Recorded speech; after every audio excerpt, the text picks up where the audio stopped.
ನನಗೆ ಸಿಗಬೇಕಾಗಿರ್ತಕ್ಕಂಥ ಶಿಕ್ಷಣ ಸರಿಯಾಗಿ ಸಿಗ್ತಾ ಇಲ್ಲ, ಅಥವಾ ನಮ್ಮ ಅಣ್ಣ ಅದಾನ ಸರ್, ಅವ್ನು ಸರಿ ನನ್ನ ಜೊತೆ ಕಲಿಬೇಕಾಗಿತ್ತು, ಆದರೆ ಅವ್ನು ನಮ್ಮ ಅಕ್ಕ ತೊಗೊಂಡೋಗಿ ಯಾವುದೋ ಒಂದು ಇಟಂಗಿ ಬಟ್ಟಿದು ಅಥವಾ ಮತ್ತೊಂದು ಯಾವುದೋ ಕೆಲಸಕ್ಕೆ ನಮ್ಗೆ ಕಳಿಸ್ಬಿಟ್ಟಿದ್ದಾನೆ ಸರ್, ಪಾಪ ಅವನು ನನ್ನನ್ನು ಖಾಲಿ ಕಲಿಬೇಕಾಗಿತ್ತು, ಅವನಿಗೆ ಖಾಲಿ ಬಿಡಿಸ ನಮ್ಮಪ್ಪ ಅಂತ ಹೇಳಿದ್ರೆ ಅವನ ಮೇಲೆ ಸೂಕ್ತವಾಗಿರ್ತಕ್ಕಂಥ ಕಾನೂನು ಕ್ರಮವನ್ನು ತಗೊಳ್ಳಿಕ್ಕೆ ಸಹಿತ ಸಾಧ್ಯತೆಗಳದಾವ.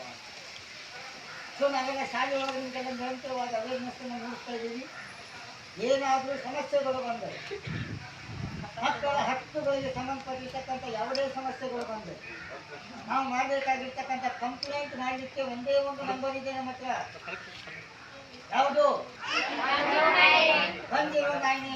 ಏನು ಬೇಕಾಗಿರಲು 1098ಗೆ ನಾವು ಕರೆ ಮಾಡಿಬಿಟ್ಟು ಅಂತಂದ್ರೆ ಅದಕ್ಕಿಂತ ಪೂರಕವಾಗಿ 1098ಗೆ ಸಂಬಂಧಪಟ್ಟಂಗೆ ಅದಕ್ಕೆ ಪೂರಕವಾಗಿ 112 ಮಾತಾಡಿ 1098 ಅದು 4 ಅಕ್ಷರಗಳಾಗ್ಬಿಟ್ಟು 4 ಅಂಕೆಗಳಾಗ್ಬಿಟ್ಟು ನನಗೆ ಪುಸ್ತಕಗಳು ಗೊತ್ತಿಲ್ಲ, ಅದು 112 ಮಾಡಿಬಿಟ್ಟು ಅಂತ ಎಲ್ಲ ರೀತಿಯಾಗಿರ್ತಕ್ಕಂಥ ಪೊಲೀಸ್ ಇಲಾಖೆಯಿಂದ ಹಿಡ್ಕೊಂಡು ಪ್ರತಿಯೊಂದು ಇಲಾಖೆಯವರು ನಮ್ಮ ರಕ್ಷಣೆಗೆ ನಿಲ್ತಾರೆ ಅಂತ.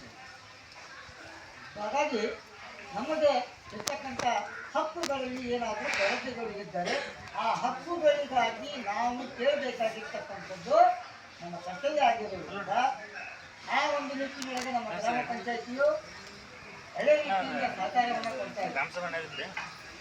ನಾವು ಪ್ರತಿ ಗ್ರಾಮ ಪಂಚಾಯತಿಗೆ ಹೋಗಿ ವಿನಂತಿ ಮಾಡಿಕೊಂಡಾಗ ಅವರು ತಕ್ಷಣ ಸ್ಪಂದಿಸಿ ಹತ್ತರೊಳಗೆ ನಿಭಾಯಿಸುವಂಥ ಕೆಲಸವನ್ನು ಮಾಡಿದ್ದಾರೆ. ಜೊತೆಗೆ ಈ ವರ್ಷದ ಒಂದು ವಿಶೇಷತೆಯ ಬಗ್ಗೆ ಇದನ್ನು ಹೇಳ್ತೇವೆ.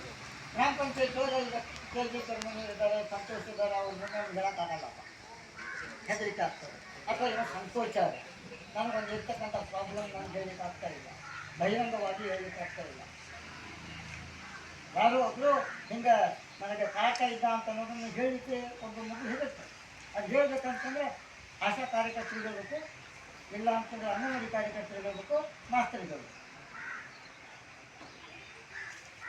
ಅದು ಕೂಡ ಧೈರ್ಯವನ್ನು ಮಾಡೋದಿಲ್ಲ ಒಬ್ಬ ಮಗು. ಅವಾಗ ಆ ಮಗುವಿಗಾಗಿ ಒಂದು ವಿಶೇಷವಾಗಿರ್ತಕ್ಕಂಥ ವ್ಯವಸ್ಥೆಯನ್ನು ಈ ಸಲ ಗ್ರಾಮ ಪಂಚಾಯತ್ ಮಾಡ್ತಿದ್ದಾರೆ.